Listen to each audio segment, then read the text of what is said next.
Well, hello, friends, and happy summer. I hope you're doing well today, and I hope you're finding some opportunities in these summer months to enjoy some outside time, taking in God's creation here in beautiful New England, the ocean, the lakes, mountains. We live in a beautiful area, and it's a wonderful time to be in creation, be renewed and refreshed, and reminded of our good God and all that He's made. I want to take a few minutes just to encourage you today with something that I've been encouraged by lately, something from Psalm 124, the simple truth that God is on our side.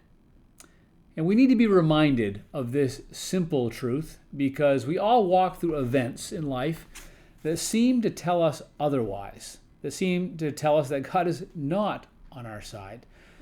So I want to remind you of that truth today by reading Psalm 124 and sharing a few thoughts. Psalm 124 says, "If it had not been the Lord who was on our side," let Israel now say, "if it had not been the Lord who was on our side, when people rose up against us, then they would have swallowed us up alive. When their anger was kindled against us, then the flood would have swept us away. The torrent would have gone over us. Then over us would have gone the raging waters. Blessed be the Lord who has not given us as prey to their teeth. We have escaped like a bird from the snare of the fowlers. The snare is broken and we have escaped. Our help is in the name of the Lord who made heaven and earth." Our help is in the name of the Lord who made heaven and earth. God is on our side. But what exactly does that mean, that God is on our side? It certainly doesn't mean that everything goes our way, that He takes our side in any conflict, that He's looking to advance our agenda. What it means, and I love these words from Dane Ortlund in his devotional in his book, "In the Lord I Take Refuge." And he says this, kind of defining what it means that God is on our side. He says, "His deepest impulse is to help us, not to scold us. His heart reaches out to us. He is a never-failing friend. He is our wise counselor who never kicks us out of His office. The Father sent His own Son so that amid all our ups and downs in life, we are guaranteed a steady companion who loves us and is for us. He is on our side." In every situation, God is on our side. How can we know that for sure? I want to offer you 3 ways that we can know this. First is to look back at the difficult situations in our history, in our past, where it didn't seem that God was on our side. It's actually important to look back at those events when we called into question God's help, whether or not God was on our side. That's what the psalmist did. He looked back at events where his enemies had come against him, when their anger was kindled against him, when it seemed the flood had swept him away, or that he was caught in a snare. He looked back at these past events, but he looked back with a specific lens. He did not look back and ask the question, "Why did you let this happen, God?" That's kind of our tendency. We look back to past events and ask the question, why? And if God's good, why does He let these things happen? Instead, the psalmist looked back with the lens of what would have happened if you weren't on my side during those events.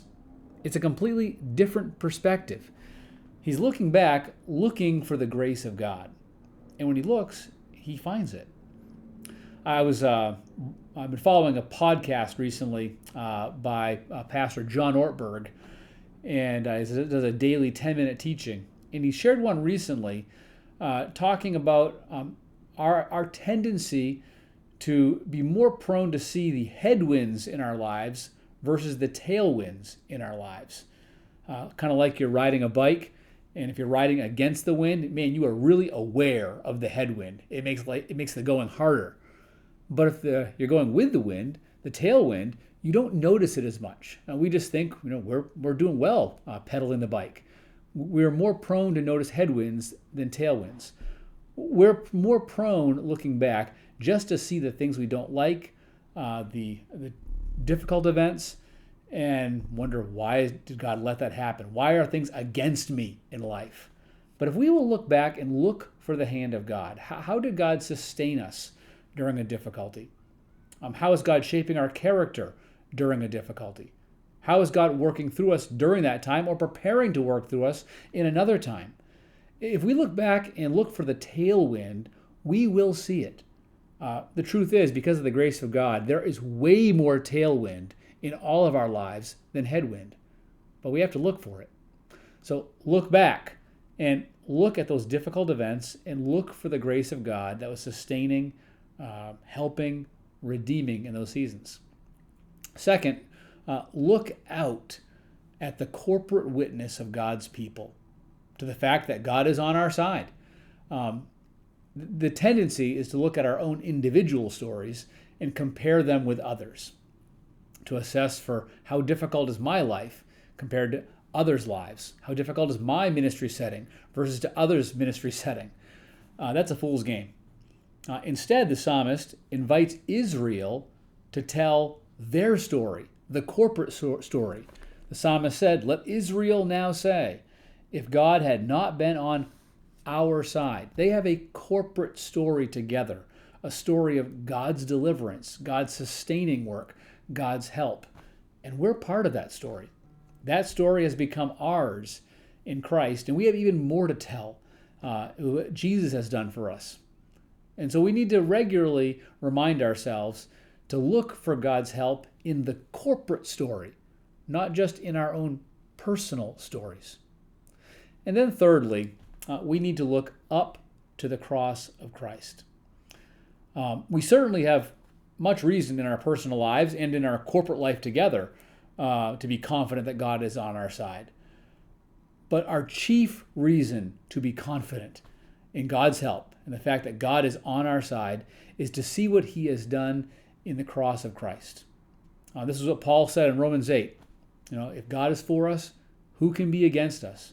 If he did not spare his own son, but gave him up for us all, how will he not also, along with him, graciously give us all things? If God was willing to give us Jesus, and if Jesus was willing to give us his life, we can be confident that God is on our side, that God is for our good in every situation, even when it's hard to see it. So, we need to know that God is on our side. He really is. Look back at your own history, your own personal story, even in the difficult moments, and look for God's grace at work in your life. Look out at the corporate witness of God's people, testifying to the fact that God is on our side as our deliverer, our sustainer, our helper. And look up to the cross of Christ and see God's heart on full display, the fact that God has so committed to be on our side that he has given his own son. I hope this summer that you'll be able to rest in the fact that God is on your side, and that will motivate you for the ministry that lies ahead. God's best to you. Hope you have a great week.